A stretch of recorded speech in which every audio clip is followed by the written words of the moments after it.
सत्यनारायण भगवान की जय। भगवान श्री हरि की पूजा कई रूपों में की जाती है। उनमें से उनका सत्यनारायण रूप इस कथा में बताया गया है। हर महीने की पूर्णमासी को भगवान सत्यनारायण की व्रत कथा का पाठ किया जाता है। आइए रसपान करते हैं सत्यनारायण भगवान की कथा का। कथा प्रारंभ करने से पहले आप सभी से अनुरोध है, कमेंट बॉक्स में सत्यनारायण भगवान की जय जरूर लिखिएगा। एक समय की बात है, नैमिषारण्य तीर्थ में शौनक आदि 88,000 ऋषियों ने श्री सूत जी से पूछा कि हे प्रभु, इस कलयुग में वेद विद्या रहित मनुष्यों को प्रभु भक्ति किस प्रकार मिल सकती है तथा उनका उद्धार कैसे होगा। हे मुनिश्रेष्ठ, कोई ऐसा तप बताइए जिससे थोड़े ही समय में पुण्य मिले और मनोवांछित फल भी मिल जाए। इस प्रकार की कथा सुनने की हम लोग इच्छा रखते हैं। तब सभी शास्त्रों के ज्ञाता श्री सूत जी कहने लगे, हे वैष्णवों में पूज्य, आप सभी ने प्राणियों के हित की बात पूछी है, इसलिए मैं एक ऐसे श्रेष्ठ और व्रत के बारे में आप लोगों को जरूर बताऊंगा जिसके बारे में नारद जी ने श्री लक्ष्मी नारायण जी से पूछा था और लक्ष्मीपति श्री हरि ने नारद जी से कहा था। अब आप सभी से सुनिए। एक समय की बात है, देवर्षि नारद जी दूसरों के हित की इच्छा लिए अनेकों लोकों में घूमते हुए मृत्यु लोक में जा पहुंचे। वहां उन्होंने अनेक योनियों में जन्मे सभी मनुष्यों को अपने अपने कर्मों के अनुसार पीड़ा झेलते हुए देखा। उनका दुख देखकर नारद जी सोचने लगे कि ऐसा क्या किया जाए जिससे निश्चित रूप से मानव के दुखों का अंत हो जाए। इसी बात पर विचार करते हुए वह विष्णुलोक को गए। वहां नारायण की स्तुति करने लगे और कहने लगे कि नारायण नारायण, हे भगवान, आप अत्यंत शक्ति से संपन्न हैं, निर्गुण स्वरूप, सृष्टि के कारण भक्तों के दुख को दूर करने वाले हैं। आपको मेरा प्रणाम है। इस प्रकार नारद जी की स्तुति सुनकर भगवान श्री हरि बोले, हे मुनिश्रेष्ठ, आपके मन में क्या बात है उसे निसंकोच कहो। इस पर नारद मुनि कहने लगे कि मृत्युलोक में अनेक योनियों में जन्मे मनुष्य अपने कर्मों के द्वारा अनेकों दुखों से दुखी हो रहे हैं। हे प्रभु, आप तो ये बताइए कि वो मनुष्य थोड़े से प्रयास से ही अपने दुखों से छुटकारा कैसे पा सकते हैं। तब श्री हरि कहने लगे, हे नारद, मनुष्यों की भलाई के लिए तुमने बहुत उत्तम प्रश्न पूछा है। स्वर्गलोक और मृत्युलोक दोनों में एक दुर्लभ उत्तम व्रत है जो पुण्य देने वाला है। आज प्रेमवश होकर मैं उसे तुमसे कहता हूं। श्री सत्यनारायण भगवान का व्रत अच्छी तरह विधान पूर्वक करके मनुष्य तुरंत ही यहाँ सुख भोग कर मरने पर मोक्ष प्राप्त करता है। श्री हरि के वचन सुनकर नारद जी बोले कि उस व्रत का फल क्या है प्रभु, और उसका विधान क्या है, ये व्रत किसने किया था, इस व्रत को किस दिन करना चाहिए, आप सब कुछ विस्तार से बताएं। नारद जी की बात सुनकर फिर श्री हरि कहने लगे, दुख और शोक को दूर करने वाला, यह सभी स्थानों पर विजय दिलाने वाला है। मानव को भक्ति और श्रद्धा के साथ शाम को श्री सत्यनारायण जी की पूजा धर्मपरायण होकर ब्राह्मणों और बंधु बांधवों के साथ करने के साथ ही यथाशक्ति यथा अनुसार भक्ति भाव से भगवान को भोग लगाएं, आरती गाएं और ब्राह्मणों सहित बंधु बांधवों को भी भोजन कराएं। उसके बाद ही स्वयं भोजन करें। कीर्तन भजन के बाद भगवान की भक्ति में लीन हो जाएं। इस तरह से सत्यनारायण भगवान का यह व्रत करने पर मनुष्य की सारी इच्छाएं निश्चित रूप से पूर्ण होती हैं। इस कलयुग का अर्थात कली काल में मृत्युलोक में मोक्ष का यही एक सरल उपाय बताया गया है। श्री सूत जी बोले, हे ऋषियों, जिसने पहले समय में इस व्रत को किया था, अब उसका इतिहास कहता हूँ, ध्यान से सुनो। सुंदर काशीपुरी नगरी में एक अत्यंत निर्धन ब्राह्मण रहता था। भूख प्यास से परेशान वह धरती पर घूमता रहता था। ब्राह्मणों से प्रेम करने वाले भगवान ने एक दिन ब्राह्मण का वेश धारण कर उसके पास जाकर पूछा, हे ब्राह्मण देवता, नित्य दुखी होकर तुम पृथ्वी पर क्यों घूमते हो। तब वह दीन ब्राह्मण बोला, मैं निर्धन ब्राह्मण हूँ, भिक्षा के लिए धरती पर घूमता हूँ। यदि आप इसका कोई उपाय जानते हो तो बताओ। वृद्ध ब्राह्मण रूपी भगवान कहने लगे कि सत्यनारायण भगवान मनोवांछित फल देने वाले हैं, इसलिए तुम उनका पूजन करो। इसे करने से मनुष्य सभी दुखों से मुक्त हो जाता है। वृद्ध ब्राह्मण बनकर आए सत्यनारायण भगवान उस निर्धन ब्राह्मण को व्रत का सारा विधान बताकर अंतर्ध्यान हो गए। अगले दिन सुबह उठने के साथ ही उस बूढ़े ब्राह्मण ने मन में संकल्प लिया कि सत्यनारायण भगवान का व्रत करूंगा, और फिर अपने नित्य कर्मों से निवृत्त होकर वह भिक्षा के लिए चल पड़ा। उस दिन उसे भिक्षा में बहुत सारा धन प्राप्त हुआ उसी धन से उसने परिवार के साथ भगवान सत्यनारायण की पूजा की और व्रत रखा। इस व्रत को करने के कुछ दिन के बाद उसके सभी दुख और कष्ट दूर होने लगे और देखते ही देखते एक संपन्न और अनेकों संपत्तियों का वह मालिक बन गया। तब हर महीने की पूर्णिमा के दिन वे ब्राह्मण सत्यनारायण भगवान की पूजा और व्रत करने लगे। इस प्रकार सत्यनारायण भगवान के इस व्रत को करके वह श्रेष्ठ ब्राह्मण सभी पापों और गरीबी से दूर हो गया और उसने एक दुर्लभ मोक्ष पद भी प्राप्त किया। इस तरह से सत्यनारायण भगवान के व्रत को जो मनुष्य करेगा वह सभी प्रकार के पापों से छूटकर मोक्ष को प्राप्त होगा। जो मनुष्य इस व्रत को करेगा वह भी सभी दुखों से मुक्त हो जाएगा। सूत जी बोले कि इस तरह से देवर्षि नारद जी से नारायण जी का कहा हुआ श्री सत्यनारायण व्रत मैंने तुमसे बताया। हे विप्रो, मैं अब और क्या कहूँ। तब ऋषिगण कहने लगे, हे मुनिवर, संसार में उस विप्र से सुनकर और किस किसने इस व्रत को किया, हम सब इस बात को सुनना चाहते हैं। इसके लिए हमारे मन में श्रद्धा का भाव है। तब श्री सूत जी कहने लगे, हे मुनियों, जिसने इस व्रत को किया है वह सब सुनो। एक समय वही विप्र धन और ऐश्वर्य के अनुसार अपने बंधु बांधवों के साथ इस व्रत को करने को तैयार हुआ। उसी समय एक लकड़ी बेचने वाला बूढ़ा आदमी आया और लकड़ियां बाहर रखकर अंदर ब्राह्मण के घर में गया। प्यास से दुखी होकर वह लकड़हारा उनको व्रत करते देख विप्र को नमस्कार कर पूछने लगा कि हे ब्राह्मण देव, आप ये क्या कर रहे हैं तथा इसे करने से आपको क्या फल मिलेगा, कृपा करके मुझे भी बताइए। तब ब्राह्मण ने कहा कि यह सब मनोकामनाओं को पूर्ण करने वाला सत्यनारायण भगवान का व्रत है। इनकी कृपा से ही मेरे घर में धन धान्य आदि की वृद्धि हुई है। विप्र से सत्यनारायण व्रत के बारे में जानकर वह लकड़हारा बहुत प्रसन्न हुआ। चरणामृत लेकर और प्रसाद खाने के बाद वह अपने घर गया। लकड़हारे ने अपने मन में संकल्प किया कि आज लकड़ी बेचने से जो भी धन मिलेगा उसी से श्री सत्यनारायण भगवान का उत्तम व्रत करूंगा। मन में इस विचार को लेकर वह बूढ़ा आदमी सिर पर लकड़ियां रखकर उस नगर में बेचने गया, जहां उसने अपनी लकड़ियों का दाम पहले से 4 गुना अधिक प्राप्त किया। बूढ़ा प्रसन्नता के साथ पैसे लेकर सत्यनारायण भगवान की मूर्ति और व्रत की अन्य सामग्रियां लेकर अपने घर गया। वहां उसने अपने परिवारजनों को बुलाकर विधि विधान से सत्यनारायण भगवान का पूजन और व्रत किया। इस व्रत के प्रभाव से वह बूढ़ा लकड़हारा धन पुत्र आदि से युक्त होकर संसार के समस्त सुख भोग कर अंत समय में वैकुंठ धाम चला गया। श्री सूत जी कहने लगे कि हे श्रेष्ठ मुनियों, अब आगे की कथा भी कहता हूँ। पहले समय में उल्कामुख नाम का एक बुद्धिमान राजा था। वह सत्यवक्ता और जितेंद्रिय था। प्रतिदिन देव स्थानों पर जाता और निर्धनों को धन देकर उनके कष्ट दूर किया करता था। उसकी पत्नी कमल के समान मुख वाली तथा सती साध्वी थी। भद्रशिला नदी के तट पर एक बार उन दोनों ने श्री सत्यनारायण भगवान का व्रत किया। उसी समय साधु नाम का एक वैश्य वहां आया।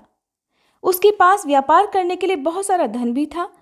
राजा को व्रत करते देखकर वह विनम्रता के साथ पूछने लगा कि हे राजन, भक्ति भाव से पूर्ण होकर आप ये क्या कर रहे हैं, मैं सुनने की इच्छा रखता हूँ, तो आप कृपा कर मुझे भी बताएं। तब वह राजा इस प्रकार बोला कि अपने बंधु बांधवों के साथ पुत्र आदि की प्राप्ति के लिए मैं श्री सत्यनारायण भगवान का व्रत और पूजन कर रहा हूँ। राजा के वचन सुनकर साधु वैश्य आदर से कहने लगा कि हे राजन, मुझे भी इस व्रत का सारा विधान बताइए, मैं भी इस व्रत को करूँगा। मुझे भी कोई संतान नहीं है और मुझे विश्वास है कि इस व्रत को करने से निश्चित रूप से मुझे भी संतान की प्राप्ति होगी। तब राजा से व्रत का सारा विधान सुनकर व्यापार से निवृत्त होकर वह व्यापारी अपने घर गया। साधु ने अपनी पत्नी को संतान देने वाले इस व्रत का वृतांत कह सुनाया और कहा कि जब मेरी संतान होगी तब मैं इस व्रत को करूँगा। साधु ने इस तरह के वचन अपनी पत्नी लीलावती से कहे। एक दिन लीलावती अपने पति के साथ आनंदित हो सांसारिक धर्म में प्रवृत्त होकर सत्यनारायण भगवान की कृपा से गर्भवती हो गई। कुछ महीने के बाद उसके गर्भ से एक सुंदर कन्या ने जन्म लिया। माता पिता ने अपनी कन्या का नाम कलावती रखा। एक दिन वैश्य की पत्नी ने अपने पति को याद दिलाया कि आपने सत्यनारायण भगवान के जिस व्रत को करने का संकल्प लिया था, अब उसे करने का समय आ गया है। अब आप इस व्रत को पूर्ण करिए। तब वह साधु कहने लगा कि हे प्रिय, इस व्रत को मैं अपनी पुत्री के विवाह पर करूंगा। इस प्रकार वह अपनी पत्नी को आश्वासन देकर नगर को चला गया। साधु वैश्य ने एक बार नगर में अपनी कन्या को सखियों के साथ देखा तो उसे लगा कि अब उसकी कन्या विवाह योग्य हो गई है। तब उसने कन्या के योग्य वर ढूंढना प्रारंभ कर दिया। एक दिन साधु की बात को ध्यान में रखते हुए एक नगर में जा पहुंचा और वहां देखभाल कर लड़की के सुयोग्य वणिक पुत्र को ले आया। सुयोग्य लड़के को देखकर साधु ने बंधु बांधवों को बुलाकर अपनी पुत्री का विवाह कर दिया। लेकिन दुर्भाग्य की बात यह कि साधु वैश्य ने अभी भी श्री सत्यनारायण भगवान का व्रत नहीं किया था। इस पर श्री सत्यनारायण भगवान क्रोधित हो गए और श्राप दे दिया। अपने कार्य में कुशल साधु बनिया अपने दामाद को लेकर समुद्र के पास स्थित होकर रत्नसारपुर नामक नगर में गया। वहां जाकर दामाद ससुर दोनों ने मिलकर चंद्रकेतु राजा के नगर में व्यापार करना शुरू कर दिया। एक दिन भगवान सत्यनारायण की माया से एक चोर राजा का धन चुराकर भाग रहा था। उसने राजा के सिपाहियों को अपना पीछा करते देख चुराया हुआ सारा धन वहां रख दिया जहां साधु अपने दामाद के साथ ठहरा हुआ था। राजा के सिपाहियों ने जब चुराया हुआ धन ससुर और दामाद के पास पड़ा हुआ देखा तो वे ससुर और दामाद दोनों को बांधकर प्रसन्नता से राजा के पास ले गए और कहने लगे कि महाराज, हम उन दोनों चोरों को पकड़कर लाए हैं, आप आगे की कार्यवाही करने की आज्ञा दें। तब राजा की आज्ञा से उन दोनों को कठिन कारावास में डाल दिया गया और उनका सारा धन भी उनसे छीन लिया गया। श्री सत्यनारायण भगवान के श्राप से साधु की पत्नी भी बहुत दुखी हुई। घर में जितना भी धन रखा था उसे चोर चुरा ले गए। शारीरिक तथा मानसिक पीड़ा और भूख प्यास से अति दुखी होकर अन्न की चिंता में कलावती एक ब्राह्मण के घर गई। वहां उसने श्री सत्यनारायण भगवान का व्रत होते देखा, फिर कथा भी सुनी और वह प्रसाद ग्रहण कर रात को अपने घर वापस आई। तब माता ने कलावती से पूछा कि हे पुत्री, तुम अब तक कहाँ थी, तुम्हारे मन में क्या है? तब कलावती ने अपनी माता से कहा कि हे माता, मैंने एक ब्राह्मण के घर में श्री सत्यनारायण भगवान का व्रत होते देखा है। तब कन्या के वचन सुनकर लीलावती भगवान के पूजन की तैयारी करने लगी। लीलावती ने अपने परिवार और बंधु बांधवों के सहित सत्यनारायण भगवान का पूजन किया और उनसे वर मांगा कि मेरे पति तथा दामाद शीघ्र ही घर वापस आ जाएं। साथ ही ये भी प्रार्थना की कि हम सभी के अपराध क्षमा करें। श्री सत्यनारायण भगवान इस व्रत से संतुष्ट हो गए और राजा चंद्रकेतु को सपने में दर्शन देकर कहने लगे कि हे राजन, तुम उन दोनों वैश्यों को छोड़ दो और तुमने उनका जो भी धन लिया है उसे भी वापस कर दो। अगर तुमने ऐसा नहीं किया तो मैं तुम्हारा सारा धन, राज्य और संतान सभी कुछ नष्ट कर दूंगा। राजा को यह सब कहकर वह अंतर्ध्यान हो गए। प्रातःकाल सभा में राजा ने अपना स्वप्न सभी को सुनाया। फिर कहने लगे कि उन दोनों को कैद से मुक्त कर सभा में लाओ। वैश्यों ने आते ही राजा को प्रणाम किया। तब राजा कहने लगा कि हे महानुभावों, भाग्यवश ऐसा कठिन दुख तुम्हें प्राप्त हुआ है, लेकिन अब तुम्हें किसी बात का कोई भय नहीं है। ऐसा कहकर राजा ने उन दोनों को नए वस्त्र आभूषण भी पहनाए और जितना धन उनका लिया था उससे दोगुना धन वापस कर दिया। इस तरह दोनों वैश्य अपने घर की ओर चल दिए। श्री सूत जी महाराज कहने लगे कि इस प्रकार वैश्यों ने मंगलाचार कर अपनी यात्रा प्रारंभ की और अपने नगर की ओर चल दिए। उनके थोड़ी ही दूर जाने पर दंडी वेशधारी श्री सत्यनारायण भगवान ने उनसे पूछा, हे साधु, तेरी नाव में क्या है? तब अभिमान से भरा हुआ वह वैश्य कहने लगा कि हे दंडी, आप क्यों पूछते हो, क्या धन लेने की इच्छा है? मेरी नाव में तो बेल और पत्ते भरे हुए हैं। वैश्य के ऐसे कठोर वचन सुनकर भगवान कहने लगे कि तुम्हारा वचन सत्य हो। दंडी ऐसे वचन कहकर वहां से दूर चले गए। कुछ दूर जाकर समुद्र के किनारे बैठ गए। इधर दंडी के जाने के बाद साधु वैश्य ने नित्य क्रिया के पश्चात अपनी नाव को जब ऊंची उठते देखा तो बड़ा आश्चर्य हुआ और नाव में बेलपत्ते आदि भरे हुए देखकर वह मूर्छित होकर जमीन पर ही गिर पड़ा। वापस होश आने पर वह अत्यंत शोक में डूब गया। तब उसका दामाद कहने लगा कि पिताजी, आप शोक मत मनाइए, ये सब दंडी का ही श्राप है, इसलिए हमें उनकी ही शरण में जाना चाहिए, तभी हमारी मनोकामना पूर्ण हो सकेगी। दामाद की बात सुनकर वह दंडी के पास पहुंचा और अत्यंत भक्तिभाव नमस्कार करके कहने लगा कि हे महाराज, मैंने आपसे जो असत्य वचन कहे थे उनके लिए मुझे क्षमा कर दें। ऐसा कहकर वह रोने लगा। तब दंडी भगवान कहने लगे कि हे वणिक पुत्र, मेरी आज्ञा से बार बार तुम्हें दुख प्राप्त हुआ है, तू मेरी पूजा से विमुख हुआ है। तब वह साधु वैश्य कहने लगा कि हे भगवान, आपकी माया से ब्रह्मादि देवता भी आपके रूप को नहीं जानते, तब मैं भला ज्ञानी कैसे जान सकता हूँ? अब आप प्रसन्न होइए, मैं अपनी सामर्थ्य के अनुसार आपकी पूजा और व्रत अवश्य करूँगा। हे प्रभु, मेरी रक्षा करो और पहले के समान मेरी नौका में धन भर दो। साधु वैश्य के भक्तिपूर्वक वचन सुनकर भगवान प्रसन्न हो गए और उसकी इच्छानुसार वरदान देकर अंतर्ध्यान हो गए। दामाद और ससुर दोनों जब नाव पर आए तो नाव धन से भरी हुई मिली। फिर वहीं अपने अन्य साथियों के साथ सत्यनारायण भगवान का पूजन कर वे दोनों अपने नगर को चल दिए। जब नगर के नजदीक पहुंचे तो दूत को घर पर खबर करने के लिए भेज दिया। दूत साधु की पत्नी को प्रणाम कर कहने लगा कि मालिक अपने दामाद सहित नगर के निकट आ गए हैं। दूत की बात सुनकर साधु की पत्नी लीलावती ने बड़े हर्ष के साथ सत्यनारायण भगवान का पूजन कर अपनी पुत्री कलावती से कहा कि मैं अपने पति के दर्शन को जा रही हूँ, तू भी कार्य समाप्त कर जल्दी आ जाना। माँ के ऐसे वचन सुनकर कलावती जल्दी जल्दी में प्रसाद छोड़कर अपने पति के पास चली आई। इस तरह प्रसाद की अवज्ञा के कारण श्री सत्यनारायण भगवान रुष्ट हो गए और नाव सहित उसके पति को पानी में डुबो दिया। कलावती अपने पति को वहां न पाकर रोती हुई जमीन पर गिर गई। नौका को डूबा हुआ देख और कन्या को रोता हुआ देख वह साधु वैश्य दुखी होकर कहने लगा कि हे प्रभु, मुझसे तथा मेरे परिवार से जो भी भूल हुई है उसे क्षमा करें। साधु के दीन वचन सुनकर श्री सत्यनारायण भगवान प्रसन्न हो गए और आकाशवाणी हुई कि हे साधु, तेरी कन्या मेरे प्रसाद को छोड़कर आई है, इसलिए उसका पति अदृश्य हो गया है। यदि अब वह घर जाकर प्रसाद खाकर लौटे तो इसे इसका पति अवश्य मिलेगा।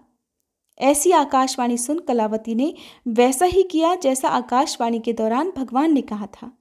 और फिर प्रसाद ग्रहण करने के बाद जब वो वापस आई तो अपने पति के दर्शन करके वह अत्यंत प्रसन्न हुई। उसके बाद साधु वैश्य अपने बंधु बांधवों सहित भगवान श्री सत्यनारायण भगवान का विधि विधान से पूजन करता है और इस लोक का सभी सुख भोग कर वह अंत में स्वर्ग जाता है। श्री सूत जी बोले, हे ऋषियों, मैं और भी एक कथा सुनाता हूँ, उसे भी ध्यानपूर्वक सुनो। प्रजा पालन में लीन तुंगध्वज नाम का एक राजा था। उसने भी भगवान का प्रसाद त्याग कर बहुत ही दुख प्राप्त किया। एक बार जंगल में जाकर वन्य पशुओं को मारकर वह बड़ के पेड़ के नीचे आया।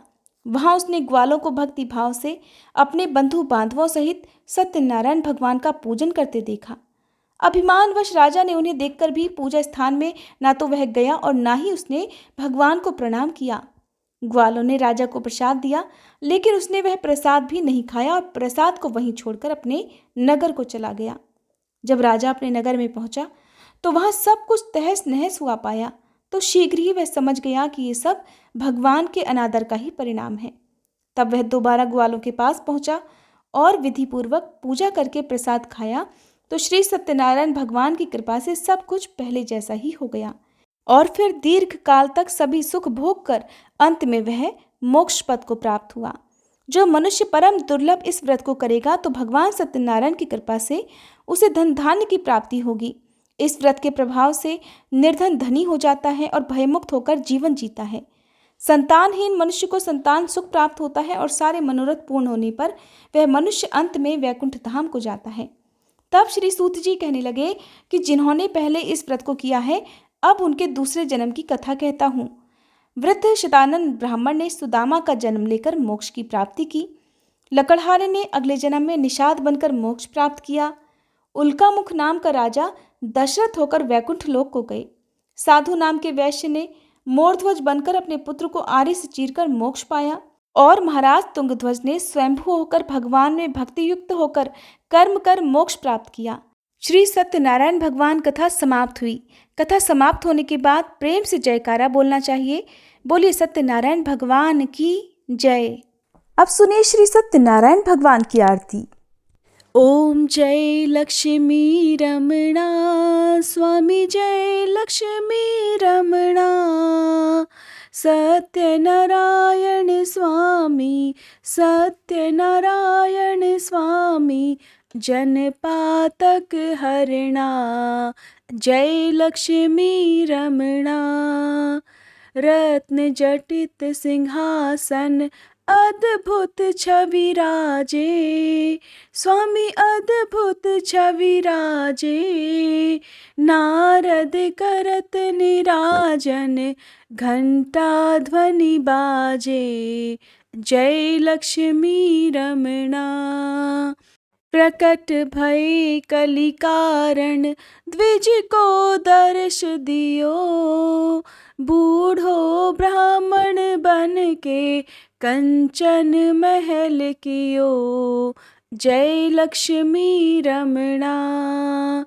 दुर्बल भील कराल जिन पर कृपा करी, स्वामी जिन पर कृपा करी। चंद्रचूर्ण एक राजा तिनकी विपत्ति हरी। जय लक्ष्मी रमणा। वैश्य मनोरथ पाया श्रद्धा तज दीन्ही, स्वामी श्रद्धा तज दीन्ही। सो फल भोग्यो प्रभु जी, सो फल भोग्यो प्रभु जी, फिर अस्तुति कीन्ही। जय लक्ष्मी रमणा।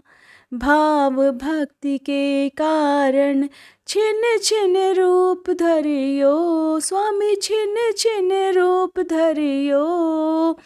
श्रद्धा धारण कीनी, श्रद्धा धारण कीनी, तिनको काज सरियो। जय लक्ष्मी रमणा। ग्वाल बाल संग राजा वन में भक्ति करी, स्वामी वन में भक्ति करी। मन वांछित फल दीन हो, मन इच्छा फल दीन हो, दीन दयाल हरि। जय लक्ष्मी रमणा। चढ़त प्रसाद सवायो कदली फल मेवा, स्वामी कदली फल मेवा। धूप दीप तुलसी से राजी सत्य देवा। जय लक्ष्मी रमणा। श्री सत्यनारायण जी की आरती जो कोई नर गावे, स्वामी जो कोई नर गावे। रिद्धि सिद्धि सुख संपत्ति, रिद्धि सिद्धि सुख संपत्ति, सहज रूप पावे। जय लक्ष्मी रमणा। जय लक्ष्मी रमणा, स्वामी जय लक्ष्मी रमणा। सत्यनारायण स्वामी जन पातक हरणा।